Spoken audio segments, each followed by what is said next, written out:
Beginner's Bible, Timeless Children's Stories by Thunder Kids. The Beginner's Bible, which is also illustrated by Zondervan. The beginning, Genesis 1. In the beginning, the world was empty. Darkness was everywhere, but God had a plan.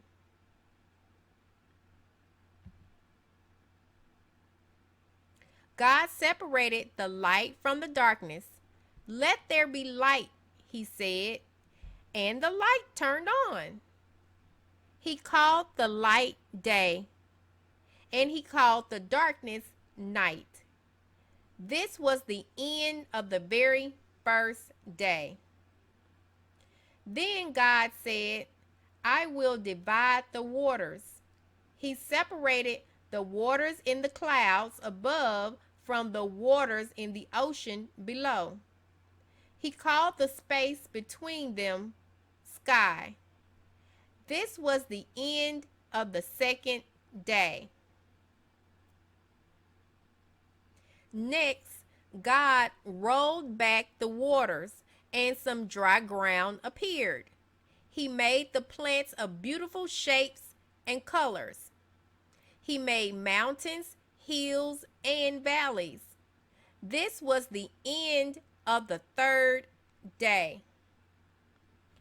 God put a shiny sun in the sky for daytime. He put a glowing moon and twinkling stars in the sky for nighttime. This was the end of the fourth day. On the fifth day, God made some swishy fish and squiggly creatures to live in the ocean. Then God made birds to fly across the sky. On the sixth day, God made animals to creep, crawl, hop, and gallop. Then from the dust, God made the most wonderful creature of all, a person. God named him Adam. On the seventh day, God rested.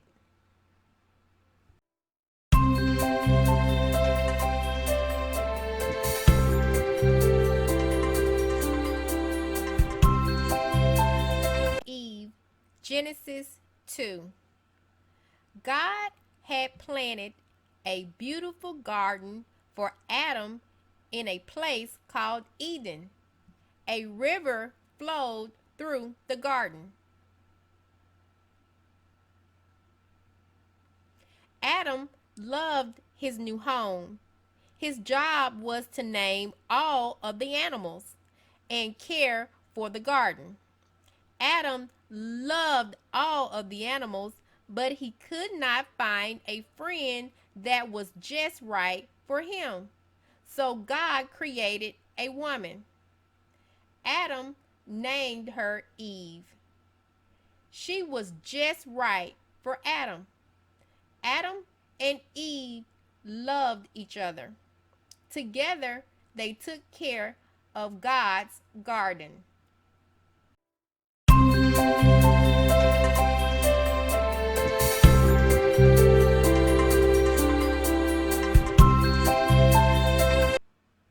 The sneaky snake, Genesis 3. Many trees grew in the Garden of Eden.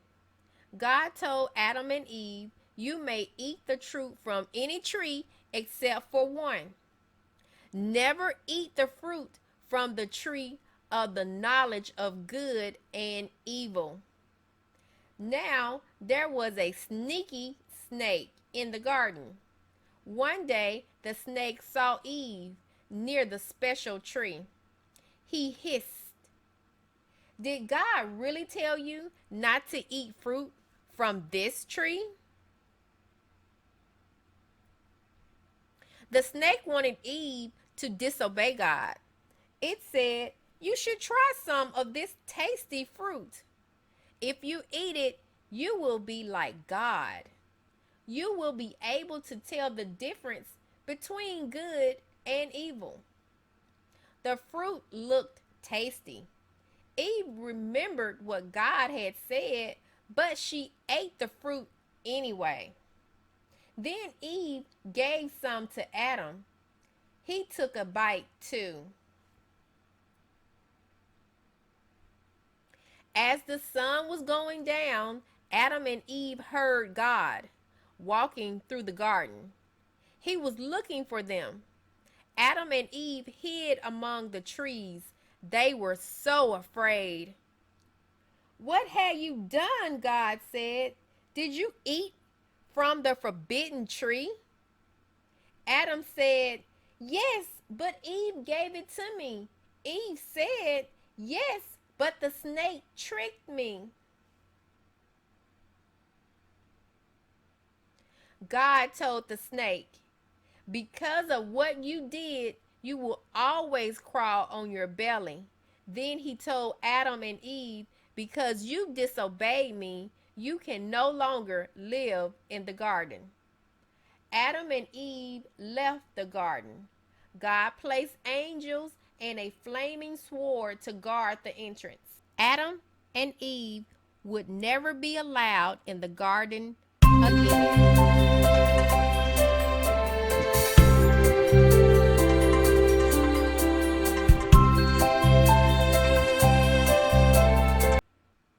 Noah's Ark, Genesis 6 through 9. After Adam and Eve left the garden, many people were born. The people kept doing bad things, and they forgot about God. Except Noah. Noah loved God. God was so sad that everyone but Noah forgot about him. He told Noah about his plan to start over. "Make yourself an ark," God said. "Here's how." So Noah and his family began working on the ark. When it was done, God said, "Take your family and two of every animal into the ark." Animals creaked, crawled, hopped, and galloped onto Noah's new boat. After everyone was inside, the rain began to fall and fall and fall. The ark rocked this way and that way on the rising water. Finally, the rain stopped. Water covered everything. Everyone inside of the ark was safe. Noah and his family were very happy. One day, Noah sent a dove to find land. It flew and flew, but never found any. So it came back. 1 week later, Noah sent the dove out again. Noah sent the dove out again. This time it brought him an olive leaf. Noah cheered. It must have found land. The ark finally came to rest on the top of a mountain. God told Noah to leave the ark.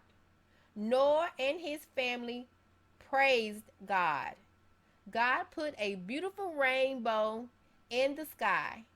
It was a sign of his promise to never flood the whole earth again.